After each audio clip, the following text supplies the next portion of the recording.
biraba iwacu nakuma bashyiramo ugura umuriro noneho ugashyiramo amayinite niko tubyita ugashyira umuriro muri cash power iwacu ni automatique niko bimeze y'amafaranga washyizemo n'umuriro birikupa namwe niko bimeze twebwe rero niko bimeze mu Rwanda twebwe ukuntu bimeze ugura umuriro ukagenda kugura umuriro aho ugurisha inzu yawe irimo amashanyarazi irimo n'amasinga aho kugira ngo umuriro wace uragenda ukagura amayinite wamara kuza ugashyiramo umuriro amatara kwaka umuriro washira bikazima ubu rero abantu byazimye nubwo mwabatijwe hari n'abo byazimye hari abantu muri mwebwe byazimye nubwo mwabatijwe kubera iki ntimwasubiye kugura ikindi kugura amayinite yandi mwarekeye abatumira abatijwe ubwo rero ushobora kubona izitaka ariko ataruka mu rundo hari umuriro uhari umuriro ugize gute uhari noneho rero ibyo bita kuzuzwa umwuka wera ni ukongera amayinite muri cash power ibyo bita kubatizwa ni umurimo umwuka wera akorera mu muntu agafata amasinga yo mu ijuru ashobora kurahura mu ijuru imbaraga mu ijuru zikazijya mu muntu ntabwo kuvuga mu muntu ukagenda harimo amasinga muri wowe agenda ariko utagiye kwishyiramo umuriro ngo ugure amasinga bagihari ariko ntacyo amaze utacomeka telefone si byose utashyiramo ipasi nugaruka bimeze ntacyo bikumariye niyo mpamvu hari ibintu utinya kuvuga kuzi umwuka wera kuko nk'urugero ushobora mu nzu usanga inzu ndiri kwaka byagenze gute kuko ngasanga amatara arestaye ariko nkabona ntabwo byaka ikibazo kiri hehe ntiwagiye kugura amayinite ngo wongere hehe hahandi ntabwo amayinite rero ni amasengesho ibihe byo gusenga mugira nibyo byuzuzamo umuriro ariko umuntu wabatijwe ntabatizwa kabiri abatizwa rimwe aho akajya kugura amayinite yo gushyira muri kuzuzwa aribyo bita kuzuzwa iki umwuka wera ni igikorwa kiba gihe ki uko ushaka kubana n'Imana wirinda ibyaha wongera kumva mbese abantu babatijwe hano biracyabarimo inzu yanyu irimo amashanyarazi ariko ntiyaka kubera mbese gahunda uko imeze kandi rero hatabona inzu itabona mu Rwanda iwacu ibitagangurirwa imbeba mbese inzu itabona birimo ibitagangurirwa impamvu umwuka wera akwiye guhora yaka ngo ntimukazi umwuka w'Imana uri muri mwebwe no kugira ngo mubashe kureba ibitagenda neza ubwo rero inzitaba umuriro iba bitagangurirwa imbeba ziracukura iwacu no nta mbeba ziri i Burayi iba z'abatadozi sinzi kino haba imbeba ntabwo mbizi kino haba imbeba iwacu rero birarika ugasanga ibitagangurirwa ibihunyira birunze mu nzu umuntu wacu umwuka wera ntiyongere gushaka Imana ntiyongere kwirinda birazimya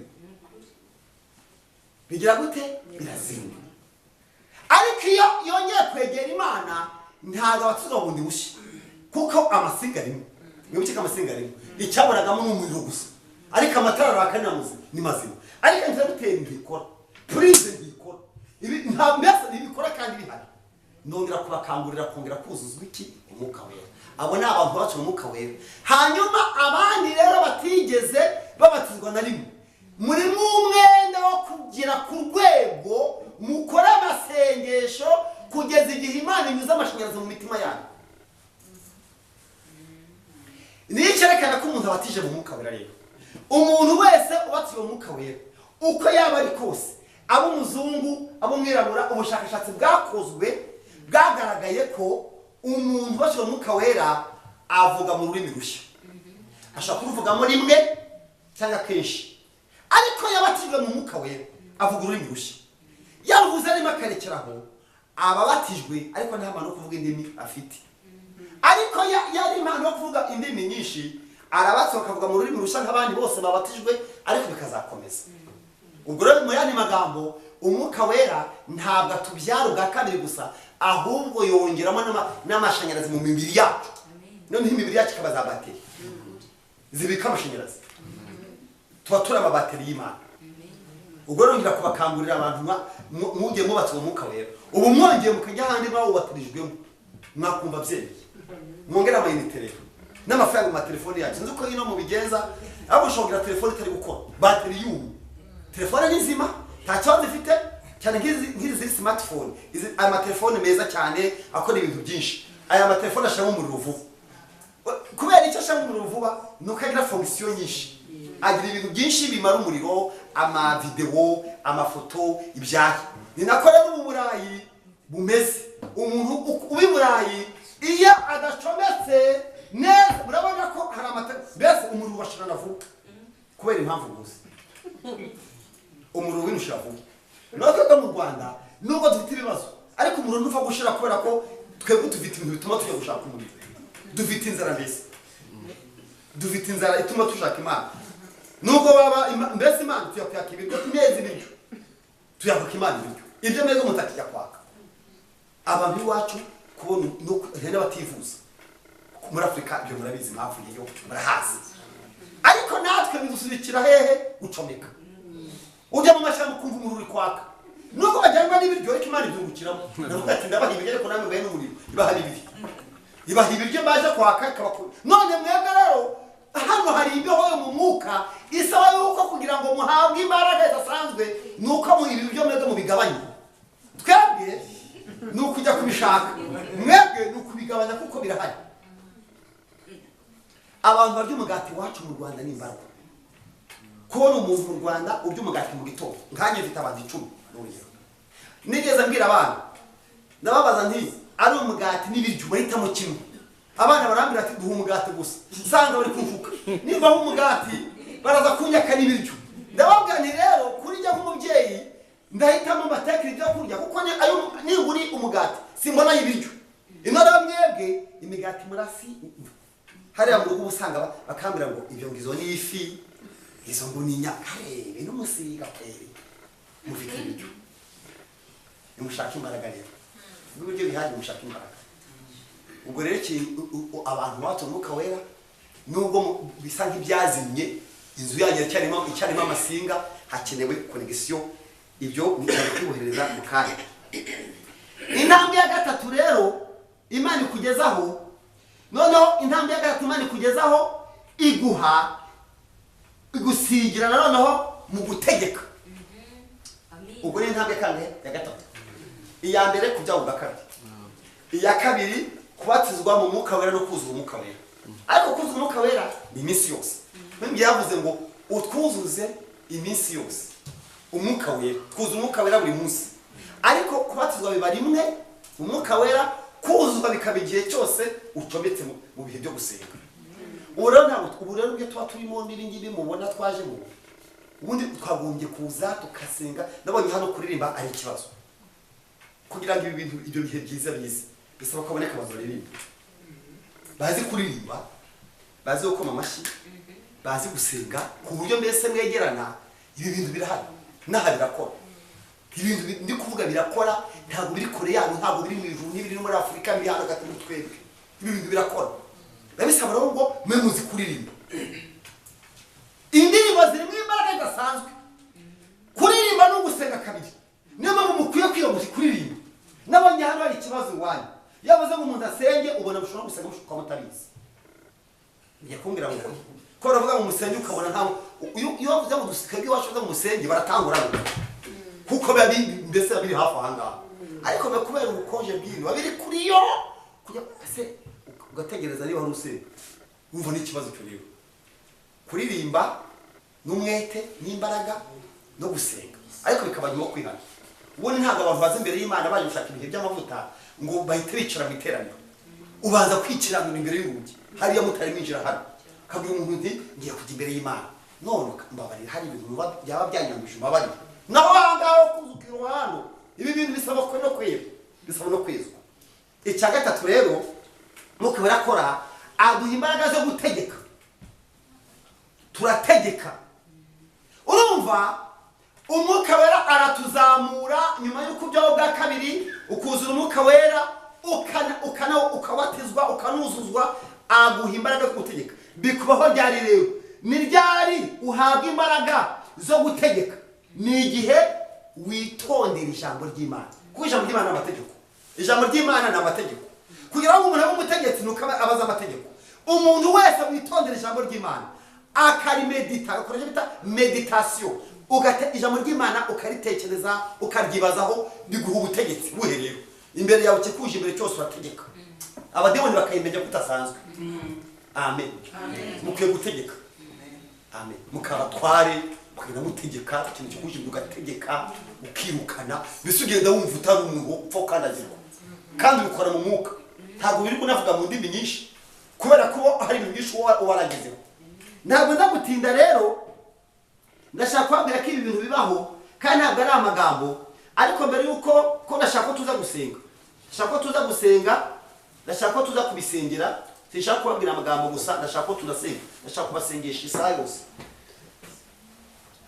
muremera dusenge ndashaka ko dusenga isaha yose igashira neza mugasenga njyewe nagiye nuko nagiye agacupa kanye k'amazi njyewe nagiye gusengana n'abantu ushaka agacupa k'amazi ngatobora ku munwa hejuru iyo ngiye gusengana n'abantu ntamenyereye ntazi fata agacupa k'amazi ngashyiramo amazi none ngafata umusumari ngatobora ku munwa wako waba usinzira ukumva imvura iri kukunyagira kuko iyo tugiye gusenga bita bagona bagasinzira fata agacupa k'amazi rero gapuriza uretse ko ibura yetu wahita ujya kundega kavuga wahita wamagana polisi tibanda y'amazi ariko iyo tugiye gusenga iyo usinziriye uburyo buturwanya iyo dusenga wowe ugahumikira uba uri mu banzi bacu kuko abadimoni baragenda kwinjiramo abo turi kwirukana bakakujyamo kandi turi kumwe nawe ndashaka kubasengesha isaha yose rero ndashaka umusenga ko ibintu bigomba gukora mbere yuko nawe tuza gusenga reka manze mbahe ibintu bifatika wenda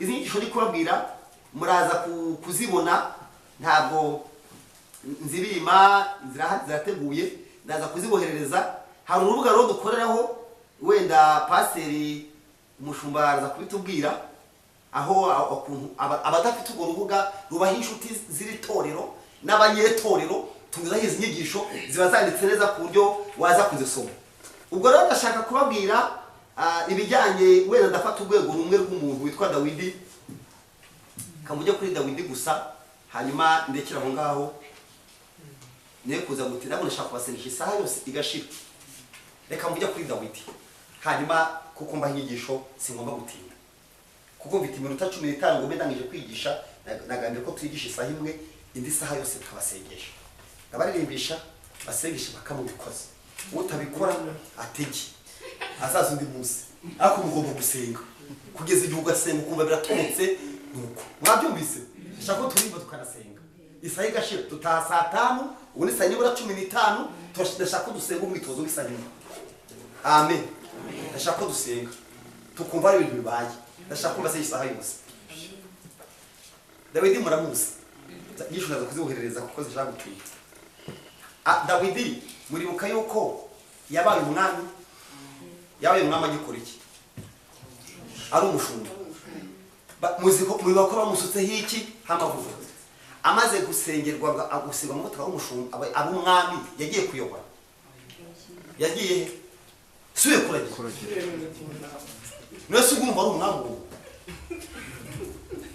umuntu yari mu ntama none baramufashe bamusiza amavuta yo kubiki umwami arangije asubiye hehe kuragira sibyo unama biraba nikora bigenda ayo mavuta yasizwe Dawidi namugira umwami gusa ako nakari kazamuka ubwo rero yavuye gusigwa arakomeza agakuragira kubwo nawe yaratandukaniye n'abandi bantu uretse kumenya gusa kari iki kari umwami nawe rero ushobora kuba umukirisitu ariko bizwi nawe gusa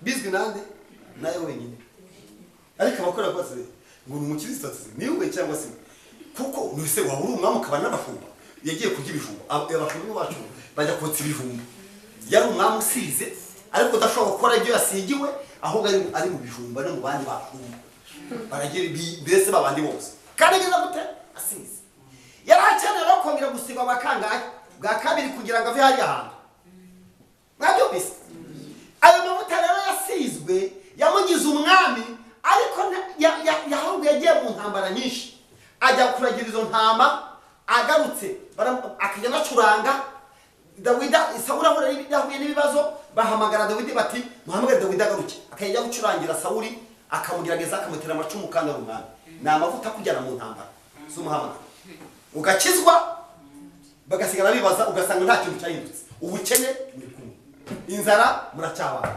impapuro ntazurabo mbese umwana w'Imana aho ugifite ibibazo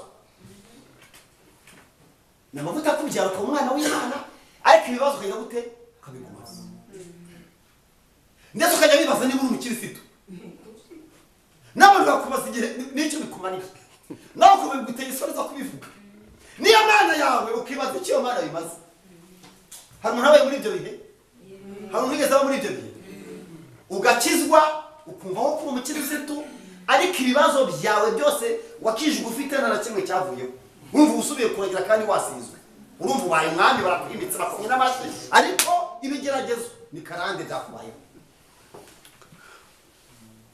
yemwe hari umuntu byabaye ibyo bintu ugakizwa wamara gukizwa ugasigara n'abantu bakubaza icyo bikumariye ndetse ugatinya no kuvuga kukijijwe kuko inzara ikwishe n'ibibazo bihari kandi warabyawe uri umwana w'Imana Imana rero niyo mpamvu rero tugomba kuva aho ngaho tukareba ku rwego rwa mbere rutuma umuntu atamenya igihe wasigiwe uri umwami ariko umeze nk'abandi bantu bose iyo umuntu abaye umwami agasigwa bwa mbere ntabihagije aba akeneye kongera gusigwa Dawidi rero yongeye gusigwa bwa kabiri ndabiboherereza ubwa kabiri rero cyarageze baramuhamagara Sawuli amaze gupfa baramuhamagaye bamubwira ati twamenye ko wasizwe none ngwino baramwimika mu mwami ariko bitewe n'uko yari afite ubwoba avuye mu ishyamba yari yasigiwe kuba umwami w'Abisiraheli bose ariko bitewe n'ishyamba avuyemo yabaye umwami wa bene wabo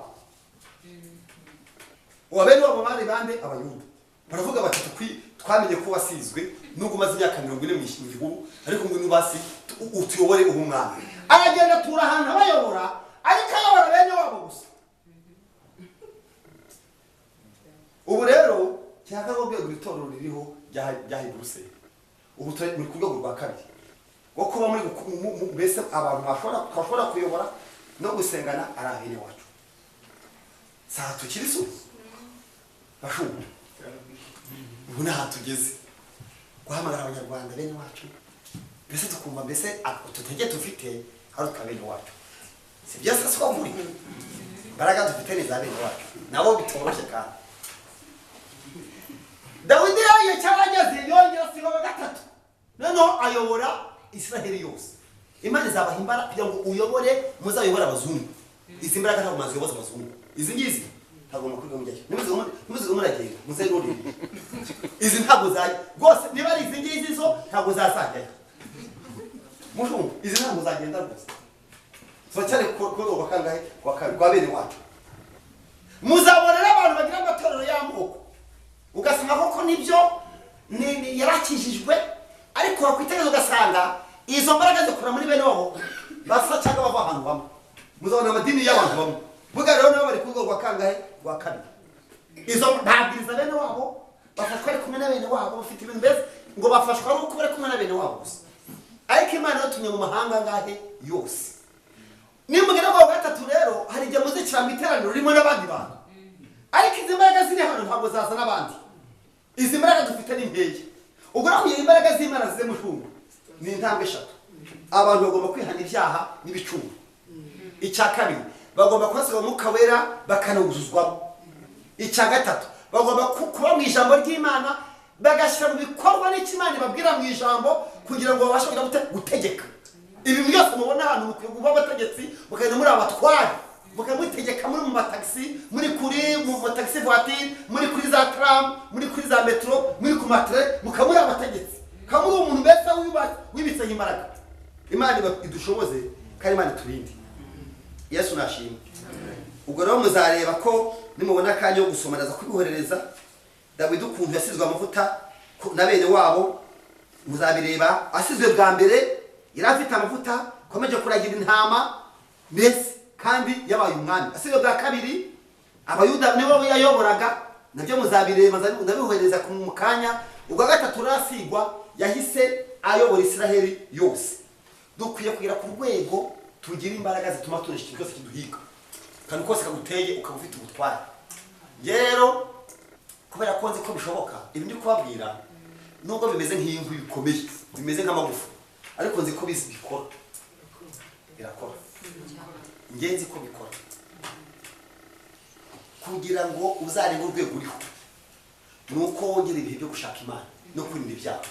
Niyo formule uzakoresha n'uwirinda ibyaha ukirinda n'ibicumuro n'ibyo wakoze ukajya umenya kwatura no kwihana no gusema abazo wagiriye nabi no kubabarira abakugiriye nabi. Hanyuma warangiza ugashobora kwiriza ubusa no gusenga ukongeraho no gutungwa n'ijambo ry'Imana no kurisoma. Uzabona ufite ubutegetsi n'aba bose babakanga muzabategeka. Ndashaka rero ko dusenga Imana tukongere dukora umwitozo. Habaye saa 4 ndashikize muri minota 7 ndashaka ko turirimba tugasenga. Amen. Amen. Kugira ngo dusenge neza rero mbibutse iyo twatangiriye twasanze Yesu atadukiza ibyaha gusa ahubwo dukiza n'iki n'agahinda. Abyumvise n'agahinda kose akiza agahinda akiza imibabaro yose imibabaro yo mu mutima umutima uri ufite agahinda Yesu arawukiza. Tuye kuririmba yandi ngo twahereho kare rero turaririmba dusenge turirimbe dusenge turirimbe igisenza gushira ndabwo ko tugenda tubigenza. Ndashaka uyu mugoroba dusenga Imana kugeza ubwo umuntu ikintu cyose yumva kigiye kandi kiragenda uraza kubyumva. Muri bukahana afite agahinda hana yari umunyamasengesho nkawe afite mukebe wo murembesha. None rero Eli ngamurebye ati wa mugore we uzagezeho isindwe ryawe. Iyo nkubonye mwana wivugisha mwana uvuga ariko uzagezeho gusinda. Umugore abwira Eli ngo ngewe umushakazi wawe umugore w'umutima ntabwo nasinze kuko bitekereza mfite agahinda kanyishe. Ariko yavuze ngo narimo nsuka amaganya yanjye. Ibyo bita gusuka mu Kinyarwanda ni ukuvuga ni ugucuranga mu mutima w'umuntu harimo ibintu. Burya ikintu gitangaje igihe twuriraga indege tuzi naha uzi ko basaka bakatuvanamo amasentire ku bagabo n'abadamu bakabafata ku dusakoshi bakadukose bakadusaka bagapima ibiro muzanye bya bagage bamufite ariko agahinda ntibagapima kandi ukaba karemereye agahinda nta muntu ujya ugapima nta muntu ugapima. Ukurana indege burya indege wikurira agahinda ahubwo karenze ako batekereza. Nagiye mbona asanseri byanyuma bizamura abantu hano ngasanganyitseho ngo hano muri asanseri yanyu ngo icyuma nikireza 350 kg tukajya atajyemo abantu bane ariko agahinda ntikigapima gipima inyama z'umubiri ari agahinda kizamukana kijya muri etage tingo bantu b'Imana. Yesu rero ushobora kwikora karagahinda ntuamenye karagahinda n'agahinda katewe n'ibintu bitandukanye ariko uyu Yesu twamenye arakikorera. Munyemere rero tujye mu mwanya wo gusenga Imana ariko mu byo tubaza gutanga agahinda ntagarakawe turagahanyira. Yesu yemeye kwikorera agahinda kawe. Icyo mbere yuko wasenze nukubona amahoro nukumva amahoro aje. Ikimenyetso cy'uko ibyo wasengeye byageze ku Mana suko Imana igusubiza ahubwo uraza kumva amahoro y'Imana aje. Uraza kumva ubwoba wari ufite bushize. Uraza kumva kwizera kwiyongereye. Uraza kumva ibyo waje utekereza utaraza byarangiye. Tugiye gusenga rero tugiye gusenga rero tugiye gukora umurimo wa mbere twongere twihane twezwe umuntu yongere yature mbese asa yature nk'umwana muto. Burya abana bato abari inyangamuga abari fidele bavuga ukuri kose ubwiza Imana ukuri uyibwire byose wa mutima uranguna kwa Yesu. Nundebe iyo ndirimbo tuyiririmbe neturangiza 60 mundi muhagurukiro turirimbe ndirimbo. Mushaka ibitabo ndumva kamera yo ifunga birahagije hari tugiye kwisengera. Reka rero dushaka iyo ndirimbo umuntu wese ashaka igitabo yegereye na mugenzi we nekora umuntu uri kubyinira ni mucye ko ariko